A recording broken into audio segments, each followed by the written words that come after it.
When Jasmine Crockett walks onto the late-night stage just days after the death of Pope Francis, the audience expects something simple, a gentle interview with quiet reflections.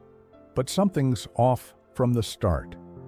The host tries to steer the night toward laughs, but Jasmine isn't following the script. The opening credits rolled across the screen, accompanied by the usual jazzy intro theme and a wave of artificial studio applause. Bright lights illuminated the polished stage as the camera swept across a hand-picked audience, smiling, clapping, camera ready. The host, all charm and slick confidence, strode center stage with cue cards in hand and a grin sharp enough to cut glass. "Ladies and gentlemen," he beamed into the lens, "we've got a special guest tonight, a rising political force, fierce advocate, and someone who never shies away from a fight, Congresswoman Jasmine Crockett." Applause swelled, a few whistles, the kind of energy designed to lift the room into a comfortable, late-night rhythm. But something was off, subtle, almost imperceptible. Just left of center on the interview table, half-framed in the shot but unmistakably present, was a thick, cream-colored envelope, yellowed slightly with age, its flap sealed by a dark red wax crest, intricate, ornate. Vatican. The host didn't mention it, didn't even glance at it. But someone had placed it there, carefully, deliberately, and it didn't belong. Jasmine entered from stage left, wearing a black pantsuit sharp as her reputation. Her hair was pulled back, her heels silent on the studio floor. She smiled, but it didn't reach her eyes. There was nothing playful in her stride, no swagger, no politician's wink, just stillness, like someone carrying something heavy you couldn't quite see. The audience clapped again, though a little softer now. The shift was almost unconscious. The host extended his hand. Jasmine shook it politely, briefly. Then she took her seat opposite him, her posture perfect, her gaze alert, not to the audience, not to the cameras, to the table, to the envelope. The host leaned into his routine, smoothing his cards, voice rich with late-night rhythm. "Congresswoman, great to have you here. I assume the real reason you came was to pitch your mixtape." A few laughs, light, polite. Jasmine didn't flinch, didn't even glance his way. Her eyes were still on the envelope, and just like that the mood turned. The charm in the room didn't vanish, it stalled. The host sat back slightly, sensing it now. Something beneath the lights. A tension you couldn't script. And Jasmine Crockett, seated beside a Vatican seal, hadn't said a word. Not yet. The host chuckled, filling the silence with practiced ease. "Don't worry, we'll talk policy. But first I need to ask, is it true you once threatened to filibuster someone's wedding toast?" A ripple of laughter moved through the crowd, but thinner this time. Jasmine didn't laugh. Her face was composed, almost unreadable. She blinked once, slowly, then looked down, at the envelope. The camera lingered half a second, too long on it, just enough for the viewers at home to see the wax seal in sharp relief, red, stamped with the papal crest, unbroken. The host noticed the glance and tried to pivot. "You okay? You're a little quieter than Twitter Jasmine tonight?" Still, no answer. Jasmine's hands were clasped in her lap, steady. Her gaze didn't waver from the envelope. The silence began to stretch, not awkward, not nervous, intentional. The audience, sensing it, quieted too. And then she spoke. "I'm not here for politics tonight." Her voice wasn't loud. It didn't need to be. It cut through the atmosphere like a scalpel, precise, cold, impossible to ignore. The host blinked. "Sorry?" She looked up at him then, not with hostility, not with anger, but with something colder, sharper, resigned. "I came here because of what's in that envelope," she said, her tone flat. "Not to score points or sling sound bites." The host straightened. His cue cards suddenly felt useless. He glanced toward the crew. No help in the earpiece, no stage direction, just that envelope sitting silently between them like a fuse waiting for a match. The audience leaned in now, caught in that collective hush that only occurs when something real begins to pierce the veil of performance. "Is that Vatican?" the host asked, trying to keep his voice light, but it cracked just slightly. Jasmine nodded once. The silence stretched again. No one laughed. No one moved. "I made a promise," she said, to someone who couldn't keep speaking. The host's lips parted, but no words came out. And on that stage, under the hot lights, before the rolling cameras, beside the red wax seal, everyone felt it. This wasn't a segment. It was a reckoning, and it had only just begun. Jasmine sat forward slightly now, her fingers resting gently on the edge of the table, just inches from the envelope. Her voice, when it came again, had shifted. No longer a soundbite-ready cadence. It was quieter, more personal, like she wasn't speaking to an audience, but to herself. "It was supposed to be a routine trip," she said. "Part of a congressional delegation, trade talks, diplomacy, a few photo ops. Rome was just another city on the list." The host stayed quiet, the cards in his hands forgotten. "We met with Vatican representatives, standard stuff, a walk through St. Peter's, some remarks about religious liberty. I gave a small statement. Nothing controversial, nothing that mattered." She paused. Her eyes didn't move from the envelope. But that night, back at the hotel, someone knocked on my door. No call, no warning, just a soft knock right at midnight. The audience was still. Even the crew behind the cameras had stopped shifting. It was a priest. No name, no title, just a long black cassock and eyes that didn't blink. He handed me this. She nodded toward the envelope and said only one thing. She looked up, her voice steady. "His Holiness requests your presence, alone." A hush moved through the room like a slow wave. I asked why. He didn't answer, just turned and walked down the hallway, didn't wait for me to follow. She leaned back now, her breath quiet but deep. "I didn't tell anyone, not my staff, not the delegation head. I left a note on the pillow and followed him into the streets of Rome." The host swallowed hard, his polished demeanor fading into something else, something uncertain.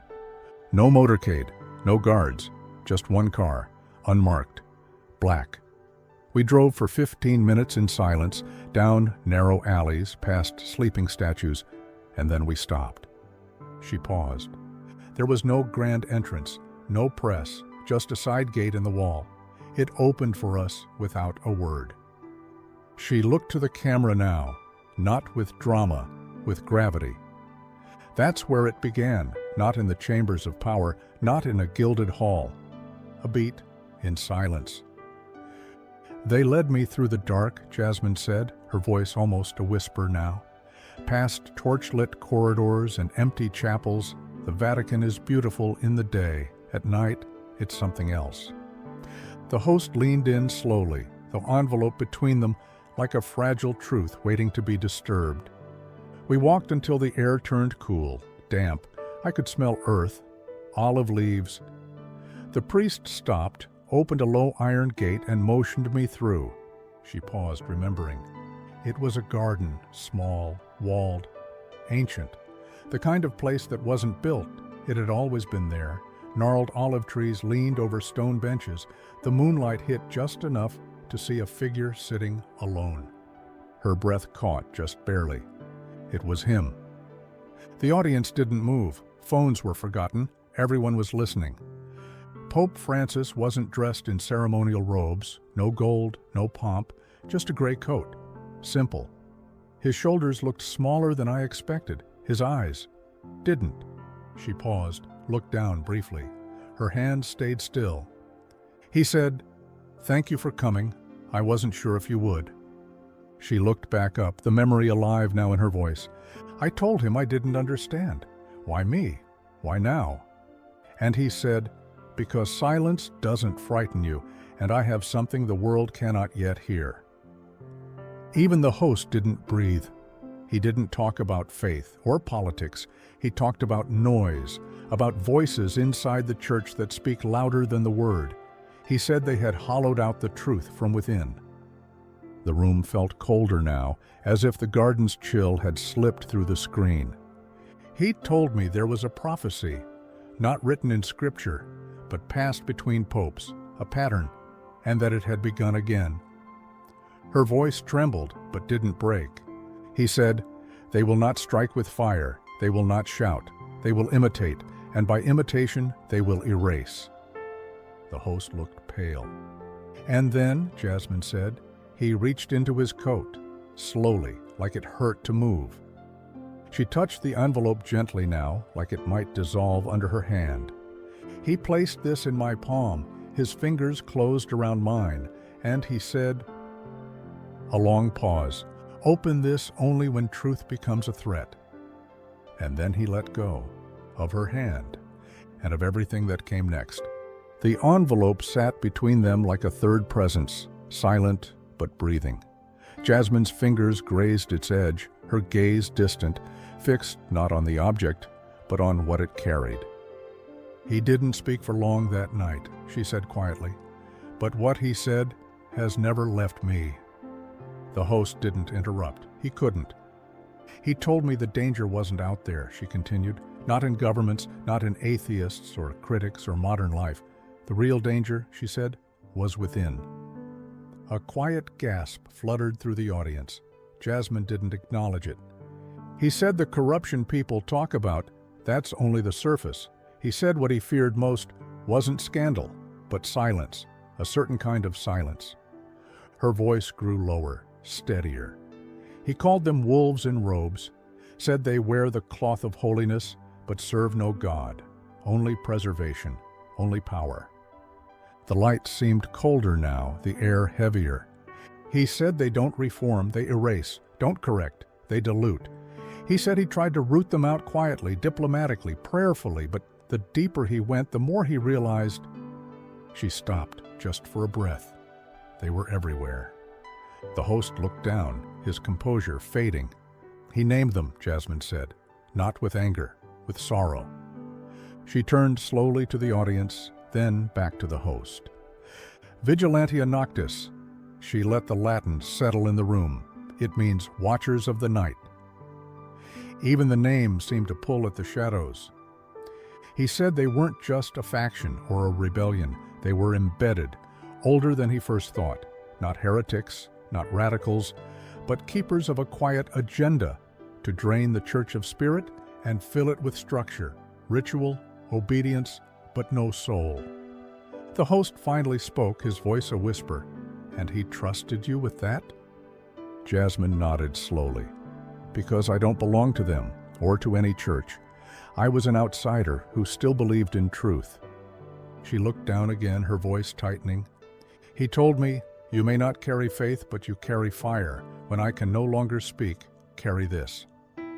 Her hand rested firmly on the envelope now, and the fire was no longer hidden.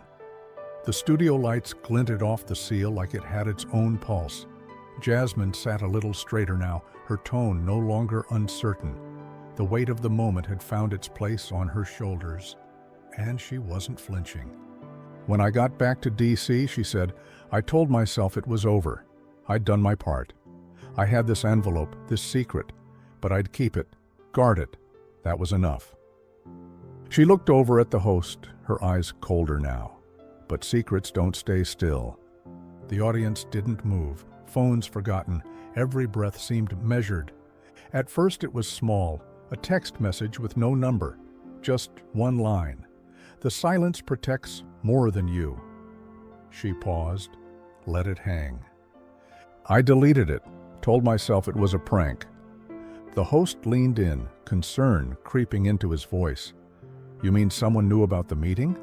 Jasmine nodded. "I hadn't told anyone, not even my chief of staff." But then came the second message. An envelope slid under my door during a late vote session. No return address. Inside was a photo, me walking out of the Vatican, alone, black and white, grainy, but it was me. She reached into her jacket and placed a folded copy of the photo on the table, face down. She didn't turn it over. Then came the letters, printed, redacted, as if torn from classified files. Phrases like, Noctis continues, she carries it now, and one that still keeps me up, the light must remain buried. The host looked shaken.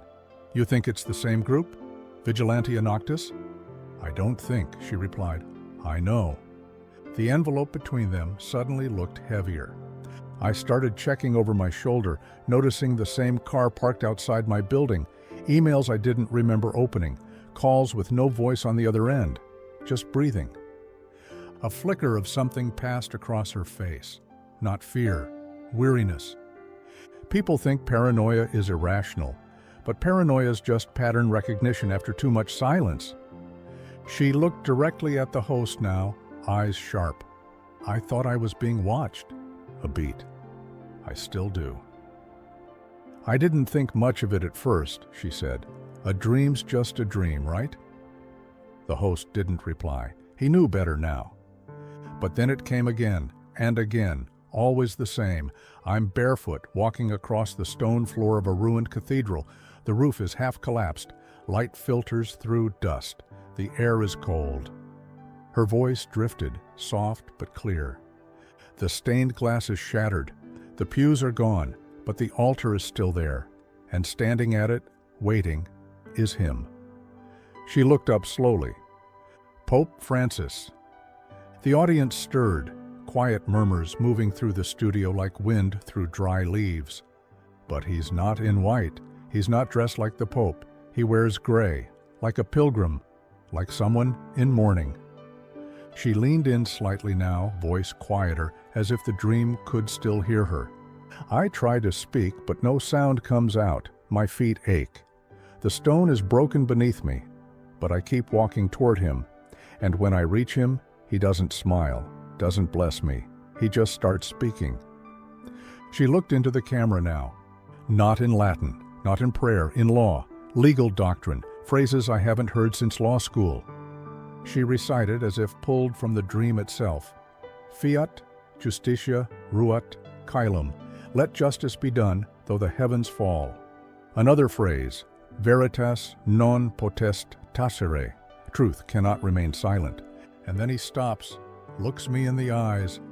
Her voice didn't shake, but it bent, just slightly. He says, justice will be swallowed unless someone speaks.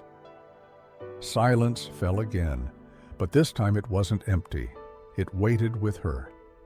I've had that dream 6 times now, she said. Always the same words, same ache in my feet, same look in his eyes. The host cleared his throat gently. You think it's a message? I don't know, she said, but I know it didn't feel like a dream. She glanced at the envelope again. It felt like a warning.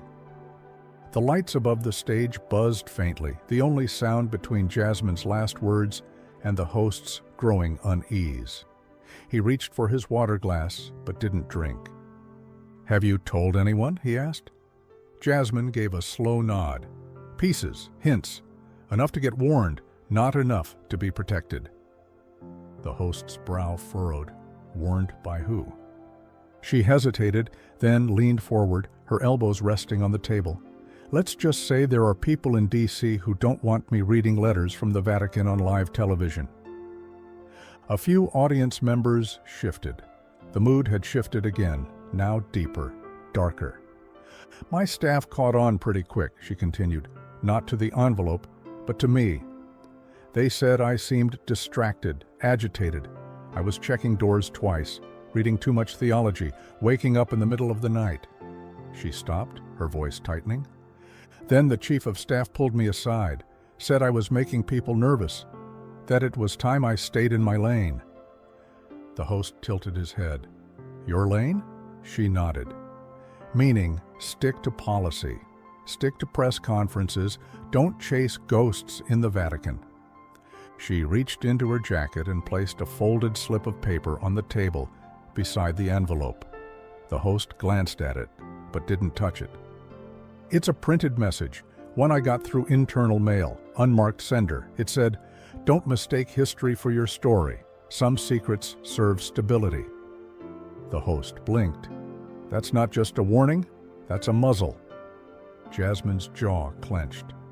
They think if I open this, she tapped the envelope, I'm not just risking my reputation, I'm risking theirs. The studio chilled again, the truth hanging visibly in the air now. The envelope stopped being a message. It became leverage. It's what I carry into rooms where people don't want me. It's the weight behind my silence. She looked into the audience now, voice low but burning. I didn't come here tonight because I want to cause chaos. She turned back to the host. I came because silence isn't protecting me anymore. She didn't blink. It's protecting them. Jasmine looked out over the studio audience, her voice quieter now, but not softer. The kind of voice that had nothing left to prove, only something left to reveal. I wasn't planning to say anything, not tonight, not ever, really. She sat back in her chair slightly, folding her hands with care. I told myself the dream would fade, the threats would stop. I'd bury it deeper and move on with my life, stay in my lane, make the White House proud. She exhaled slowly, then her tone shifted, cool, edged. But then the package came. The host looked at her, cautious now. What kind of package? No label, no return address, just a plain brown envelope slid through the mail slot of my home in D.C. The screen behind them flickered to life. A black and white photo appeared, grainy, faintly lit. Jasmine and Pope Francis in a quiet stone garden, her head slightly bowed, his hand mid-gesture, captured like a still from a surveillance reel. I never saw a camera. I didn't know this photo existed, but there it was. She paused, letting the audience absorb it. I studied it for a long time, thinking it was fake. But it wasn't the image that chilled me. It was what was in the background. She reached across the table and pointed to the upper left corner of the screen, right there, behind the hedge, just past the second tree. The host squinted. The audience murmured. There, almost lost in the shadows, was the outline of a hooded figure, cloaked, still, unmistakably watching. Jasmine continued, tucked into the envelope was a sticky note, handwritten, no signature, just 4 words. The screen zoomed in on the note. You weren't alone. The studio froze. That was the moment, Jasmine said, when silence stopped feeling like protection and started feeling like permission. The host opened his mouth, but no words came out. I realized I hadn't been guarding the envelope, she said. I'd been hiding behind it. A beat. And maybe the person who gave it to me knew I'd try. She turned toward the camera. So I stopped trying. The envelope rested on the table like a wound waiting to be opened. Jasmine's fingers hovered above it, not hesitating, not trembling, just waiting. The studio was silent. No lights moved, no audience shuffled. I brought it tonight, she said, because the time is no longer coming. It's here. The host leaned back slightly, his voice barely audible. Are you sure? No, she answered, but truth doesn't wait for certainty. It waits for courage. She reached into her blazer and withdrew a small blade, silver, simple, engraved with a faint cross. Her grandmother's letter opener. Her hand was steady. The camera zoomed in. With a single, precise motion, she slid the blade under the wax seal. The crack was soft, but definitive. The seal gave way. She peeled back the flap. Inside was a folded letter, thick parchment, handwritten in deep black ink, and beneath it, something heavier, metal. She unfolded the paper first, her breath slowing. The Pope's handwriting was unmistakable, sharp, slanted, purposeful. She began to read aloud, to the one who walks outside the walls. What I have seen must not die with me. The church I love is fracturing, not from pressure, but from rot within. There is a place, a vault, older than doctrine, hidden even from those who wear the robes of power. She looked up for a beat. It's called La Voce Sotterranea, she said. The underground voice. The host blinked. An archive, she continued. A collection of documents too dangerous to be seen. Confessions, correspondence, names, patterns. Things buried so deeply even most cardinals don't know it exists. She gently reached into the envelope again and lifted something small and rusted. An antique key looped with a crimson ribbon. "This," she said, holding it to the light, "opens the vault." The audience didn't gasp. They didn't move. It was the kind of silence that didn't follow surprise, but revelation. She placed the key beside the letter. Both sat between her and the host like artifacts. "He didn't ask me to fight. He asked me to remember and to act when the time came." She met the camera's gaze again. "I believe this is that time." Jasmine reached slowly into her jacket and retrieved a small black USB drive, unmarked, matte, ordinary in appearance, but humming with implication. She held it in her palm for a moment, letting its weight, symbolic and otherwise, speak for itself. "This arrived 3 weeks ago," she said. "No sender, no note. Just this, in a plain envelope taped under my mailbox." The host leaned forward. "And you opened it?" "I waited," she admitted. "Because deep down, I already knew it wasn't just junk mail." She handed the drive to a production assistant. "Load the only file on it," she said. "I had it screened for viruses. It's clean, just not safe." The screen behind them flickered to life. The audience went still. Grainy footage emerged. Low lighting, the flicker of candlelight, a stone chamber, clearly old, clearly sacred, and not meant for outsiders. Shadows clung to the walls like residue. 4 men sat at a table, high-ranking clergy, robes dark and faces half-shielded from the light. They were speaking in Latin, their tones hushed, their words deliberate. But a translation appeared at the bottom of the screen. White text, burned in like a whisper, turned into a warning. Dissent must be softened before it is seen. If they speak, they undermine structure. "Not softened," another corrected. "Erased. Fully." The audience flinched as the third voice leaned into the candlelight, the flicker catching on the corner of his ring, a bishop's seal. "We are custodes nullius," he said. "We are the keepers of no one, bound not to doctrine, but to order."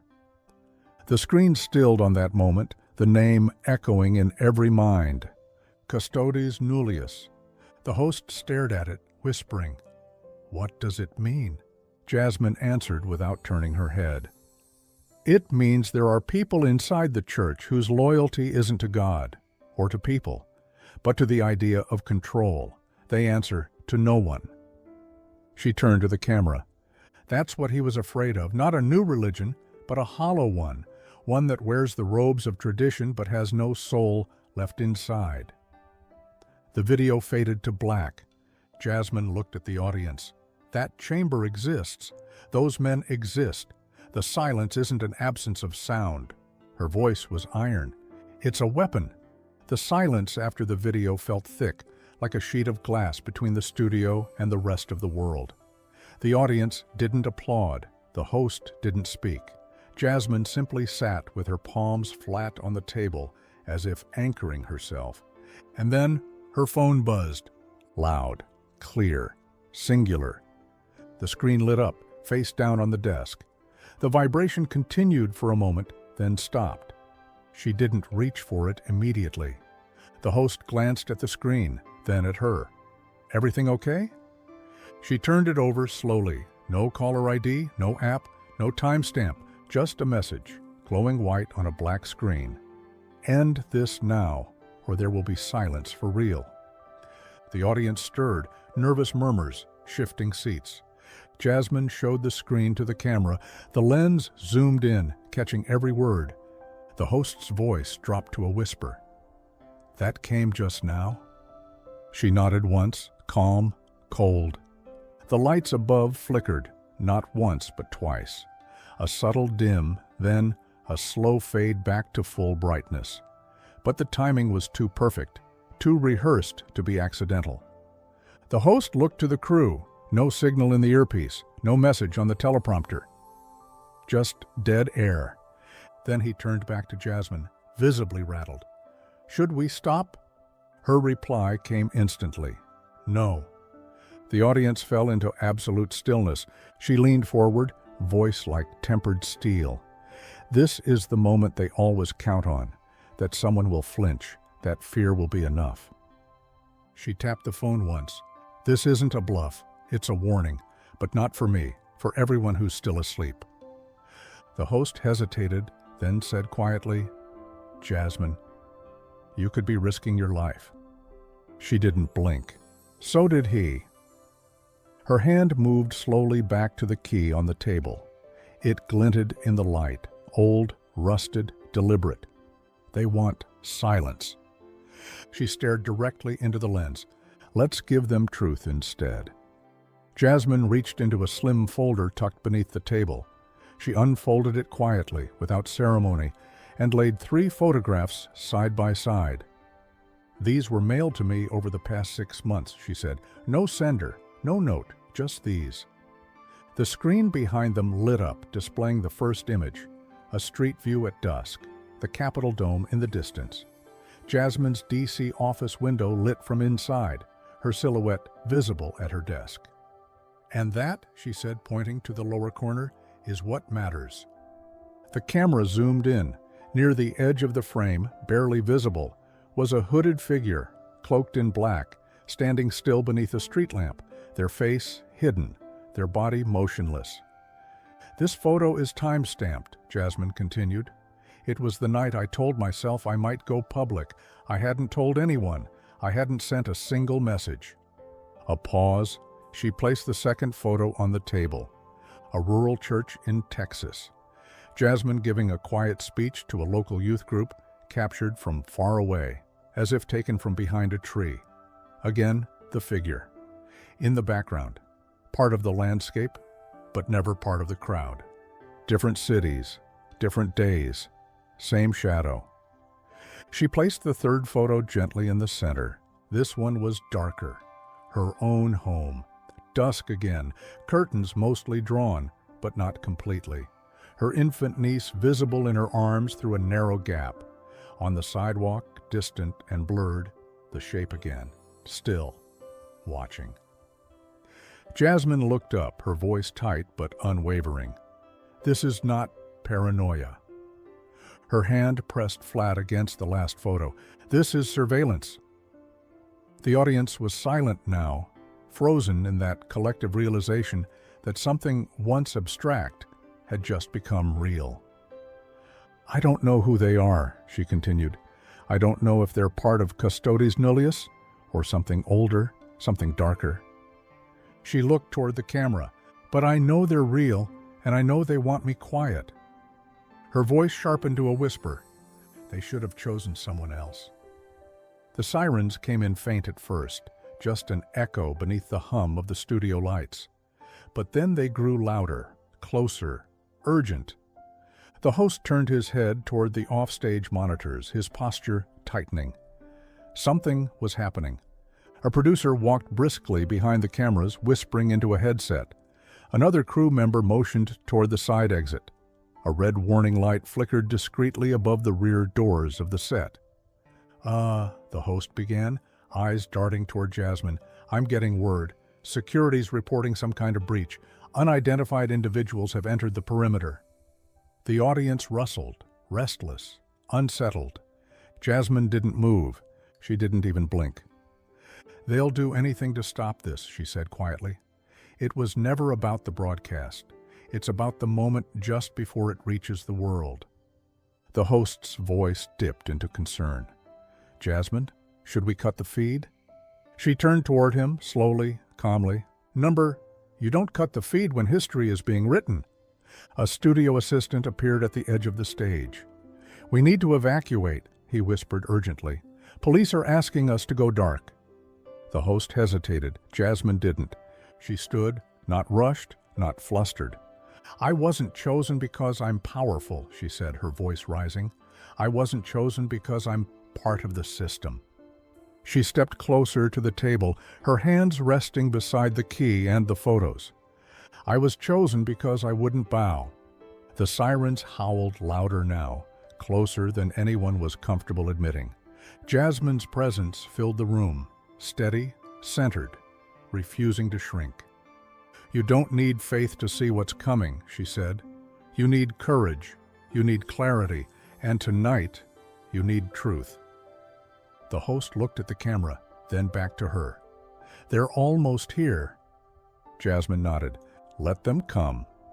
She faced the lens directly, and in that moment, with the city trembling outside and the studio vibrating with something ancient and electric, Jasmine Crockett became more than a witness. She became the spark. Jasmine moved with a solemn, deliberate grace. The sirens outside were no longer background noise. They were part of the rhythm now, beating with the same urgency as the truth laid bare before her. Her hands, calm and certain, gathered each artifact one by one. First, the letter, creased at the folds, worn slightly at the edges, the ink still fresh enough to bleed conviction. Next, the key, old, rusted, curled at the neck like a relic from a different century. It caught the light as she laid it gently on the table. Then, the USB drive, unmarked and unremarkable to the untrained eye. But everyone in the studio knew what it carried now: proof, evidence, her shield and her sword. Finally, the photographs. She placed them with care, one on top of the other, their edges sharp against the wood grain. The last one, her home window, remained on top. When she finished, she stood back. The table was no longer just a prop on a late-night show. It was an altar. She turned to the host, who could only watch in stunned silence. Around them, the audience sat breathless, as though clapping would be sacrilege. "I don't know what happens after tonight," she said. "I don't know who comes for me, or what they'll try to erase." A pause. "But I know what he asked of me, and I know why." She picked up the letter once more and read its final lines aloud, each word carrying like a bell toll in a cathedral that no longer pretended to be silent. "Speak, and you may lose power. Stay silent, and we lose the soul." She folded it once slowly and set it back down beside the key. "I didn't come here to save the church," she said, her voice raw but sure. "I came here because someone believed I'd be brave enough to tell the truth when no one else would." The host swallowed hard. "Do you think people will listen?" Jasmine looked into the lens, into every living room, every dark screen, every corner of the world where someone might be watching. "I think they already are." And then, a crash, loud, final, just beyond the studio wall, metal, shouting, a voice yelling for someone to move. The screen began to flicker, a final shot. Jasmine, standing tall behind the table, surrounded by the artifacts of a truth too heavy to carry any longer. And then, black. No credits, no outro, just the sound of something breaking, and a silence that no longer protected anything at all. This story was brutal, but this story on the right-hand side is even more insane.